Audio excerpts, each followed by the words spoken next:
If you ask the average guy what he thinks motivates women to be interested in men, my guess is they're going to say it has to do with attraction and money naturally. But the real truth is what actually makes good women. Okay, let's filter out the anomalies here. Let's go on the bell curve of normal distribution. What makes good-hearted women who are seeking deeply meaningful relationships? What makes these women interested in men are the man's habits, how this guy lives his life, how he feels about himself, the small unseen things that men do that shape your energy, that shape your confidence, and that contribute to the way women are going to feel around this kind of man or you. So today I want to share with you the 5 unseen habits that make men like you magnetic. And I want to tell you real stories that actually prove why these things work. So if you are worried that women simply look to men for their looks or money, you're going to be right in some cases. Some women are purely motivated by those factors. Maybe one more than the other, to be honest, but a lot of good-hearted women that really want to have meaningful relationships care deeply about men. They often challenge men because they see that man's potential, and that's why I want to share these 5 unseen habits that you are either going to recognize you are doing or not doing that actually make you quite attractive on a whole, not just physically, but attractive on a whole to women. Now, welcome to my channel. I am a whole year older since the last video I put out. I'm feeling creaky in my bones. And if you're new to this channel, welcome aboard. We talk all things life, dating, and relationships. I try to do it with an air of realness. I want my content to be relatable. I want you to feel like you're listening to a friend who actually cares about you. Because in fact, I do. I've been doing this work for many years now. I work one-on-one with men. I've met hundreds and hundreds of amazing men that are successful professionally, that are entrepreneurial, that have had marriages and raised amazing kids, but for some reason, their relationships to women don't really give them the pleasure or satisfaction or longevity that they're truly hoping for. And that's what I want to help more men and ultimately help more women achieve is healthy long-term relationships. Realistic, healthy long-term relationships. Not relationships born out of fantasy or manipulation, but really cultivating a community of people that deeply care about relationships. So today, I want to share why habits matter so much more than the memorized lines you can spew to a woman you see at a bar. And the truth is that women aren't attracted to facts about you, okay? I've said this many times on my channel that women don't connect to logic all the time. They certainly don't connect to facts or men that kind of share their personal resume. I've done this. I've achieved this. I've traveled here. What they are attracted to is how you live your life. And they are most definitely attracted to how they feel, okay? When they are with you. So pickup lines, dating tricks, fill your roots, okay? Because these things fade. They're not sustainable. They're tricks. They're gimmicks. But habits, true habits, the way you show up, the way you live your life, that's what lasts. That's what builds presence, builds energy, and ultimately demonstrates maturity, emotional maturity, intellectual maturity. And that's what women notice, even if they're not saying these things out loud to you. So this is why your habits really matter. Now, let's talk about what these 5 unseen habits are that make men irresistible.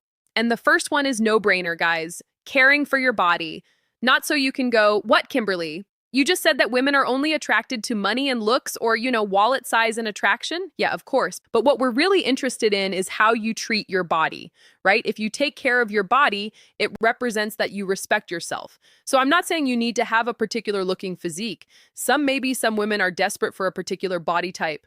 I know a lot of men like certain body types. Why? Because what it represents. Youthfulness, sexual desire, vitality, self-respect. Well, it's the same thing back to you. Women care about how you take care of your body because it shows that you have high levels of self-respect. And again, this is not superficial six-pack abs. That's not necessarily superficial. If you have six-pack abs, good for freaking you. But what it means is energy. It means vitality. It means presence. I mean, someone that is attuned to his own physicality, right? Who cares about what he's consuming and how he's representing himself. And this has everything to do with the sleep you get to how you choose to move your body. And it doesn't mean that you have to be a gym buff. You might cycle, you might go on long walks, you might chop wood in your backyard, which, by the way, is proven to increase testosterone, by the way. And also, it has to do with what you eat, because this translates into how attractive you feel to other people.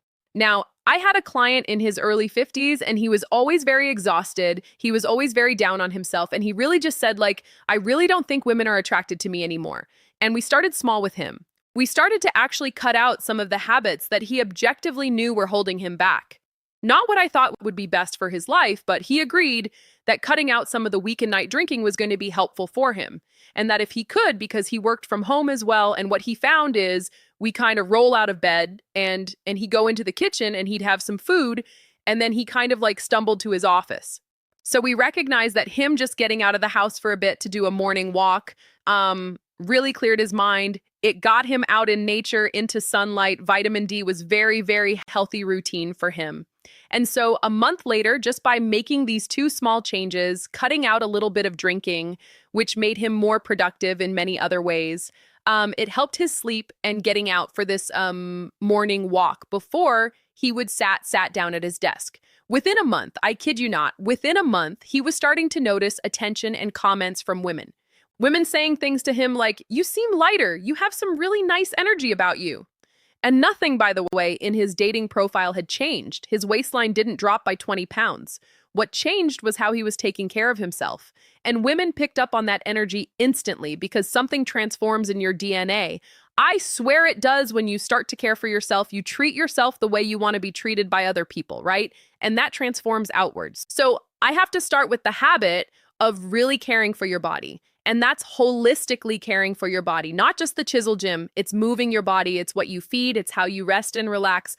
All of the components that make up taking care of oneself, grooming, washing your hair, using products that are natural, that don't have, hormone disruptors in them. There's a long list of things you can do to start caring for your body, and that's going to be reflected to women. They will notice it. I can guarantee you they notice when you don't. Now, the second unseen habit is what's called the habit of curiosity. Now, interesting men, irresistible men, they don't wait to be interesting. They make conversations interesting by guess what? By showing interest.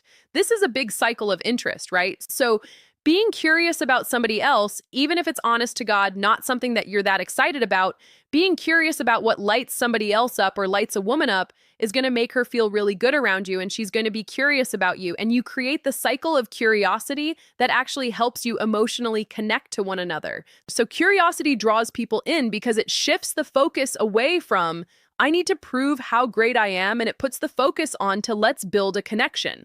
Okay, so practicing curiosity in small daily ways really strengthens your social presence everywhere. Okay, I think it's probably one of the major lessons that's been ages since I read Dale Carnegie's book on how to win friends and influence people. I'm pretty confident. He talks about being curious of other people. And another man that I coached was very, very painfully shy, okay? And on dates, he often would freeze and he would try and like pre-working with me. He would try and kind of remember things that he wanted to say on his dates that he thought would, connect and impress these women. And then he would freeze because he was trying to remember stuff and he wasn't really focusing on the woman in front of him. So what we started to practice was very tiny habits. And what the tiny habit was kind of each time he had a micro interaction or interacted with somebody out at the coffee shop, the grocery store, I told him to ask one genuine question a day to a stranger, right? The barista, the guy at the gym, whatever, the cashier. And within weeks, his dates, by the way, that he was then going on started to feel a heck of a lot different. And he even got feedback from one woman that said, you're the first guy that actually made me feel like you wanted to get to know me. Bingo, right? So he shifted from impressing, I need to tell this person all about me, or kind of teach them something, to really just asking questions to build curiosity and connection. And a lot of us think we're very good at asking questions. Many of us are not particularly good at asking expansive questions that get people to really open up and reveal themselves. And here's something that a lot of people don't think about when they go on dates with women. You need to build rapport. Just the way I build rapport with clients, you got to get to know each other. You got to establish what this relationship dynamic looks like. You got to build a little bit of a level of trust. Trust obviously is built in layers and time and through consistency and repeated actions and following through with things. But you can build rapport on a date. How do you build rapport? You don't build rapport by just talking about yourself, right? You build rapport by genuinely caring about the other person and asking great questions and giving them space to respond, and being genuine about all of that. And curiosity, by the way, is a habit. So the more you practice it, guys, the more natural it feels. And women really do love men who are genuinely interested in them, not just wanting to talk about themselves. And the same goes the other way around. When you're on a date with a woman and she talks all about herself the whole time, you're thinking like, you were hot and now you're not, right? So the third unseen habit is the habit of having some damn boundaries. And boundaries are hugely attractive because they signal self-respect. Just like taking care of your body, boundaries are not something you do to limit other people. They are things that you affect into your own life to support yourself. So saying no calmly and confidently shows that you value your own time and energy.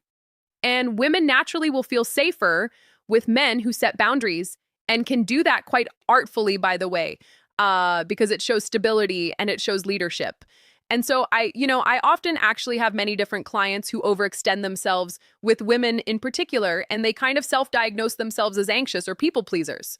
And so there was one client I'm thinking of in particular where if a woman kind of texted him like at midnight, even if he was sleeping, he'd wake up hearing the ding of the message and he will reply. So it's like no even boundaries with his own personal sleep and time, right? He thought, I have to respond. I have to be available.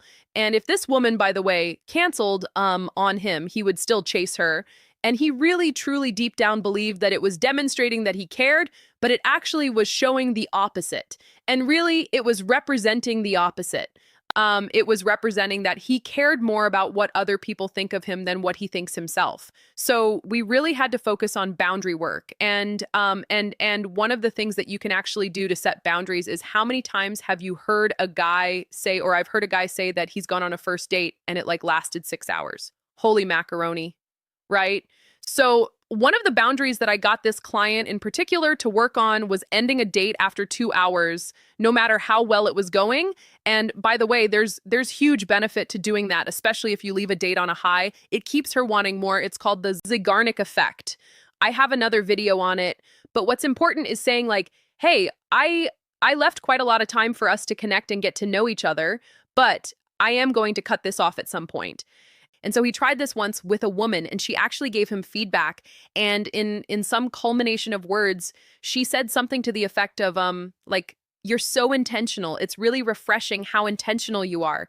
And there was something about just how he told her that he was really enjoying the connection, but he did have to go because he had other things to do. And that made her want him more. So boundaries don't push women away. They make you more attractive because guess what? Like all of these things, they show self-respect. Women want you to respect yourself. How well are you respecting your whole self from your mind to your body, right? Another unseen habit that really, by the way, this is the one that keeps women around for the long term, is the habit of creating joy in your own life. Men like yourself who work on building your own joy become so magnetic because women want to join a life that already feels alive, has a pulse. So relying on a partner to fix your boredom is not a strategy for successful relationships or dating. In fact, it signals quite heavily neediness, right? And desperation that you want somebody to save you from your own life.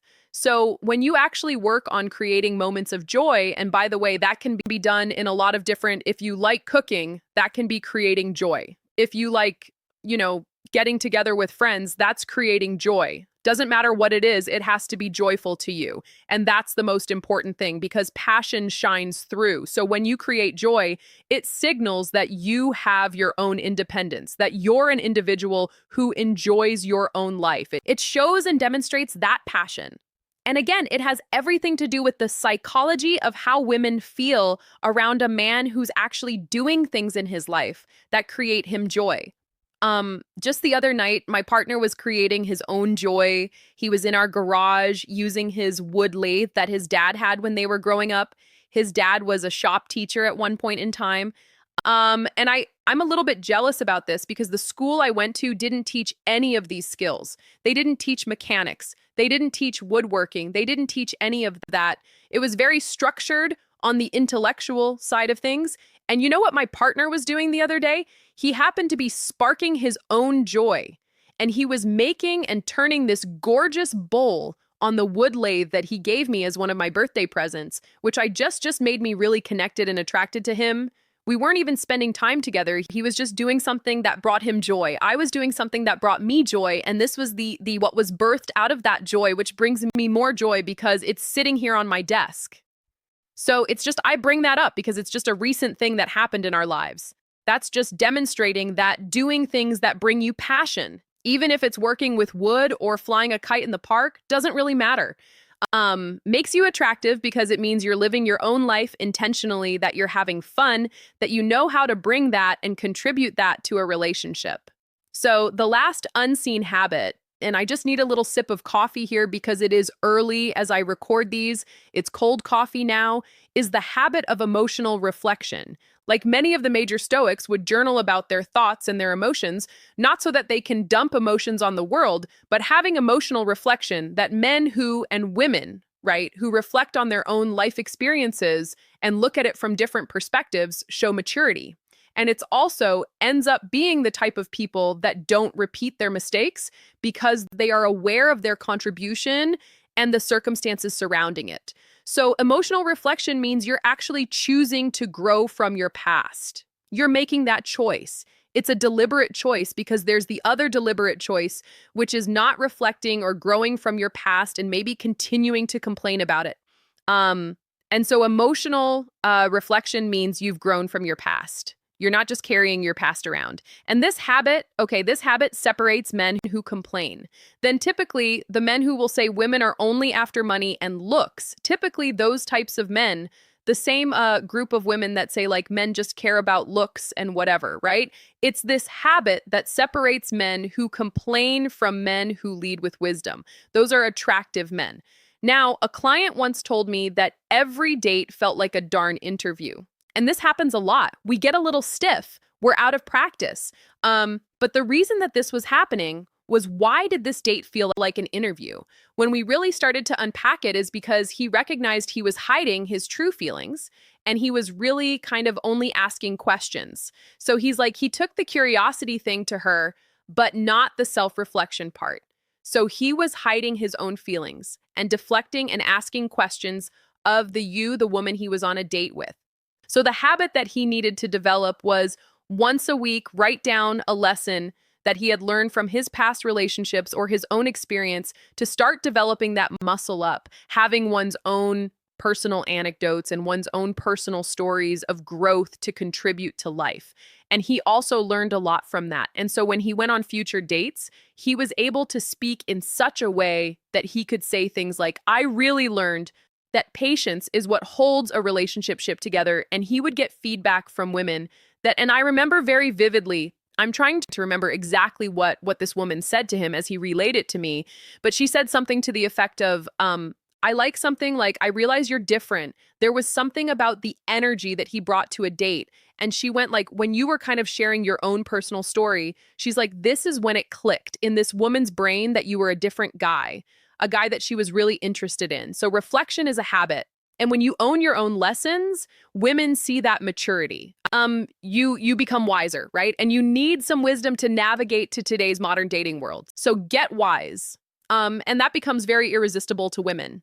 So these habits, guys, these are not mind-blowing, obscure dating hack manipulation tactics. These are genuine things that are not only going to make you more satisfied in your own damn life, but are going to just attract many women to you. So much so, if you truly do this genuinely, that you will have ample choice in whom you want to actually build a relationship with. Because women are not healthy women. Let's cave it. We're talking about the bell curve. Healthy women are not looking for perfect men. They are looking for men who are in motion, right? So if you're a little bit older in your life and you think, well, you know, I've already learned everything. Well, that's your first problem because there's still a lot to learn. So women are looking for men that are in motion, men who are continuing to build themselves, not just saying, I've reached a pinnacle and I'm giving up now. It's men who are living with energy, with purpose, and that big one, that self-respect thing, because habits create that. and you don't need to talk about them. Women feel these things. And so I really hope that today, by listening to this, you're going, maybe having success with women starts here. It starts with me. How I show off how I'm treating myself. Because what happens is a lot of the men I work with, I come across, they are looking for external solutions and answers to problems that are born from within. And these unseen habits are what make you irresistible. How you treat your body, your level of curiosity, your own boundaries. And by the way, you'll learn about your own boundaries by doing your emotional reflection on past relationships. And then when you realize there's a lot of great lessons out there and you're treating your body well and you're being curious about people in the world, you're going to find way more opportunities to spark joy in your life, because women don't want to save you just as much as you don't want to save women. They want to join you. And when you live your life with habits that radiate this confidence and radiate this maturity, no matter your age, because age does not make you mature, reflection on your life makes you more mature. The right women will find you very magnetic. So believe this, okay? And of course, if you need help with this, or your mindset is stuck, or, you're saying, I'm doing all these things, but, help me translate this into the dating world, Kimberly. Well, then, of course, I'd be more than happy to have a conversation with you. I always start with a complimentary consultation. September is crazy off the chart. It's busy. But if you can find some time in the calendar, I'm more than happy to get to know you, see if coaching is the right modality for you, or maybe just get some feedback that you're on the right track and keep doing what you're doing. And so I appreciate you guys. Thank you for tuning in. If you haven't subscribed to the channel, I usually don't say this, but please subscribe. I'm feeling overjoyed with the fact that the number is continuing to grow. I'm going to do my own little celebration with some friends and family when I hit 50,000 subscribers, which is really cool. And I don't really see it as subscribers. I see it as people part of a community of wanting to grow and learn and evolve. And there's lots of great people out there that are sharing great information. Hopefully, I'm one of them, not the only one. And it's always a pleasure to create these videos. So see you guys all next time. Ciao.